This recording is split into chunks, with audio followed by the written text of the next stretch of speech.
इस वक्त जो उनके जहन में जो मीडिया की शक्ल है, जो जर्नलिज्म की जो शक्ल है, या जो उनके जहन में तसव्वुर है इस इंडस्ट्री का, उसके अंदर उनके लिए ना कोई जगह है। इवन हम लोगों के लिए भी उसके अंदर जगह नहीं है। मेरा नाम शाहिद नसीम है और मैं सहाफ़त के शोबे से ताल्लुक़ रखता हूँ। फ़िलहाल न्यूज़ एंकर के तौर पे काम कर रहा हूँ। कुछ ना कुछ कहीं ना कहीं ताल्लुक़ तो था इस शोबे के साथ, लेकिन एग्जैक्टली कोई आइडिया नहीं था कि मैं यहाँ पर आऊँगा। अच्छा, ईमानदारी की बात यह है कि मैंने IB के लिए टेस्ट दिया था, इंटेलिजेंस ब्यूरो के लिए टेस्ट दिया था ग्रेजुएशन के बाद, और मेरे जो इनिशियल टेस्ट थे वो पास हो गए थे। और मेरे एक दोस्त हुआ करते हैं जी, वो हुआ करते थे PM सेक्रेटेरिएट में हुआ करते थे, अच्छी पोस्ट पर थे। उन्होंने कहा, शाहिद साहब आप IB में अगर गए तो आप ख़ुद भी तंग होंगे और IB वाले आपसे भी तंग होंगे, सो आपको मैं आपकी जगह पे भेज रहा हूँ।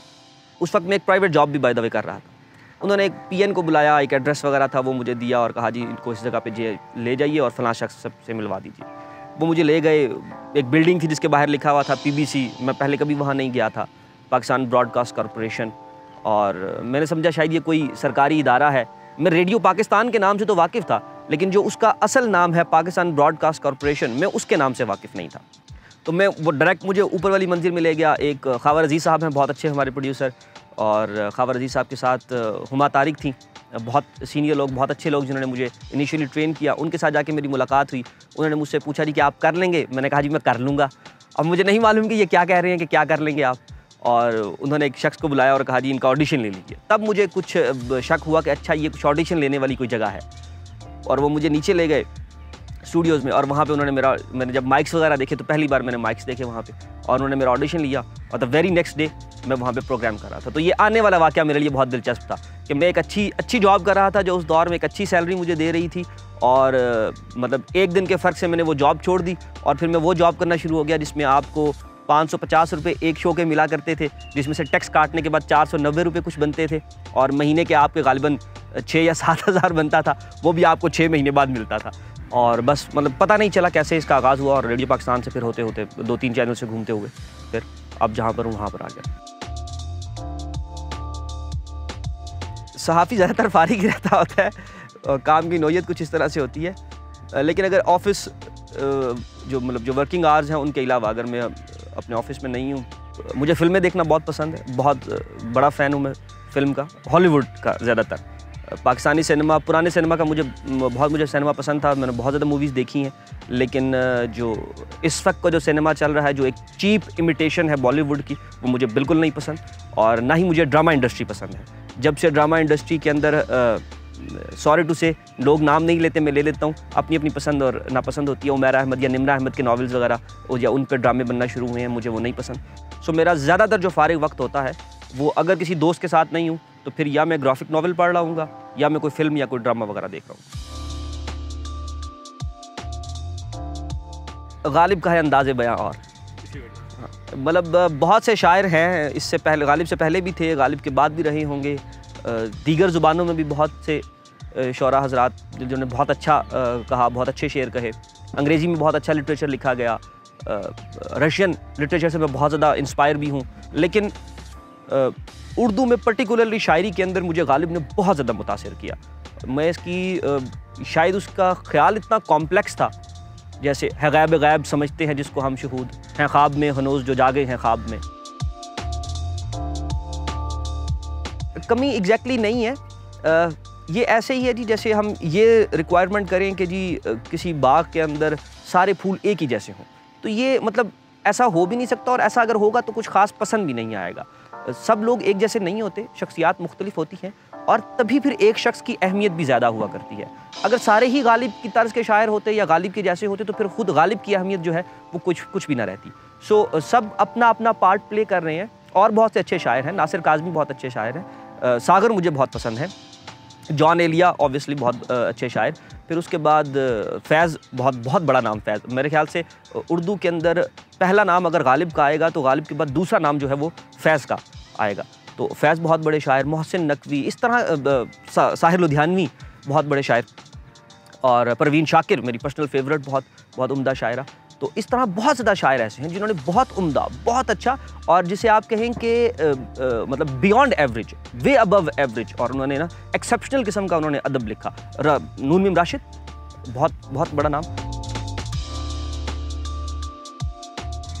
नए आने वालों को मैं ये कहूँगा जी कि ना आए, और ये ना आने का इसलिए है क्योंकि हम बहुत जल्दी तरक्की कर रहे हैं, दौर बहुत जल्दी बदल रहा है। पहले ये हुआ करता था कि एक चीज़ से दूसरी चीज़ तक जाने में, तब्दीली आने में बहुत वक्त लगता था, या कोई 50 साल 100 साल लगते थे, और उससे पहले आप पीछे जाएं तो चीज़ों को तब्दील होने में कई 100 साल लग जाया करते थे। लेकिन जैसे जैसे इंसान तरक्की करता जा रहा है तो उस तरह से चीज़ें जो हैं वो तब्दील होते होते उनमें, उनके अंदर तब्दील होने का जो टाइम पीरियड है वो बहुत कम हो गया है। सो हालिया दौर में क्या हुआ कि हमने बहुत जल्दी प्रिंट मीडिया से इलेक्ट्रॉनिक मीडिया पे शिफ्ट किया, और उससे भी जल्दी हमने इलेक्ट्रॉनिक मीडिया से सोशल मीडिया पे शिफ्ट किया या डिजिटल मीडिया के ऊपर शिफ्ट किया। तो इसके अंदर जो एक छोटा सा प्रॉब्लम हुआ वो ये हुआ कि मौके जो थे, जो फील्ड्स थी वो थोड़ी कम हो गई हैं। सो उनके कम होने से कम हुई और हम लोग स्विच नहीं कर सके, वक्त की रफ्तार के साथ स्विच नहीं कर सके। सो अब जो नए लोग आ रहे हैं वो पुरानी तवक्कुआत रख कर आ रहे हैं, और आगे जो मीडिया जो है, ये जो इंडस्ट्री है, वो इतनी कंपैटिबल नहीं है कि वो उनको जो है वो एंटरटेन कर सके या उनके उन ख्वाहिशात का या उनकी तवक्कुआत के ऊपर वो पूरा उतर सके। सो मैं इसलिए उनसे सजेस्ट करता हूँ कि जो इस वक्त जो उनके जहन में जो मीडिया की शक्ल है, जो जर्नलिज्म की जो शक्ल है, या जो उनके जहन में तसव्वुर है इस इंडस्ट्री का, उसके अंदर उनके लिए ना कोई जगह है। इवन हम लोगों के लिए भी उसके अंदर जगह नहीं है। आप बड़े बड़े जो न्यूज़ एंकर्स वगैरह हैं या जो जर्नलिस्ट वगैरह हैं उनको देखेंगे वो यूट्यूब के ऊपर शिफ्ट कर चुके हैं। सो आप या तो सोशल मीडिया की तरफ स्विच कीजिए या उससे आगे की तरफ देखिए कि उससे अगला कदम क्या है, उससे आगे क्या नई चीज़ आने वाली है। सो ये जो पुरानी जो तस्वीर है, डिजिटल जो जर्नलिज्म की जो पुरानी तस्वीर है, उसके अंदर आने की उनको कोई ज़रूरत नहीं। ये आपको पता लगा तो मुझे भी बताइएगा। वो गालिब का मुझे एक शेर याद आता है इस ज़िंदगी के हवाले से। कैद हयात और बंदे गम असल में दोनों एक है, मौत से पहले आदमी गम से निजात पाएगी। जॉन का एक शेर, मैं पीडीवी में ख़बरें पढ़ रहा था तो जॉन की खबर मेरे सामने आई तो मैंने उसका एक शेर भी पढ़ दिया वहाँ। कितने ऐश उड़ाते होंगे, कितने इतराते होंगे, कितने ऐश उड़ाते होंगे, कितने इतराते होंगे, जाने कैसे लोग वो होंगे जो उसको भाते होंगे। उसकी याद की बादे सबा में और तो क्या होता होगा, उसकी याद की बादे सबा में और तो क्या होता होगा, कुछ यूं ही मेरे बाल हैं बिखरे और बिखर जाते होंगे। वो जो ना आने वाला है ना उससे हमको मतलब है, वो जो ना आने वाला है ना उससे हमको मतलब है, आने वालों से क्या मतलब, आते हैं आते होंगे। और कुछ तो हाल सुनाओ यारो उसकी क़यामत ख़ेज़ बाहों का, वो जो सिमटते हैं उनमें वो तो मर जाते होंगे। तो ये जॉन का था। और वो जो शेर मैंने पढ़ा था वो, शर्म दहशत झिझक परेशानी नाज से काम क्यों नहीं लेती, आप वो जी मगर ये सब क्या है, तुम मेरा नाम क्यों नहीं लेती। सो जॉन का वो दिन गुजरा, इस हवाले से मुझे जॉन याद आ गए। तो जॉन का ये है एक जब्र इत्तफाक नहीं, जॉन होना कोई मजाक नहीं।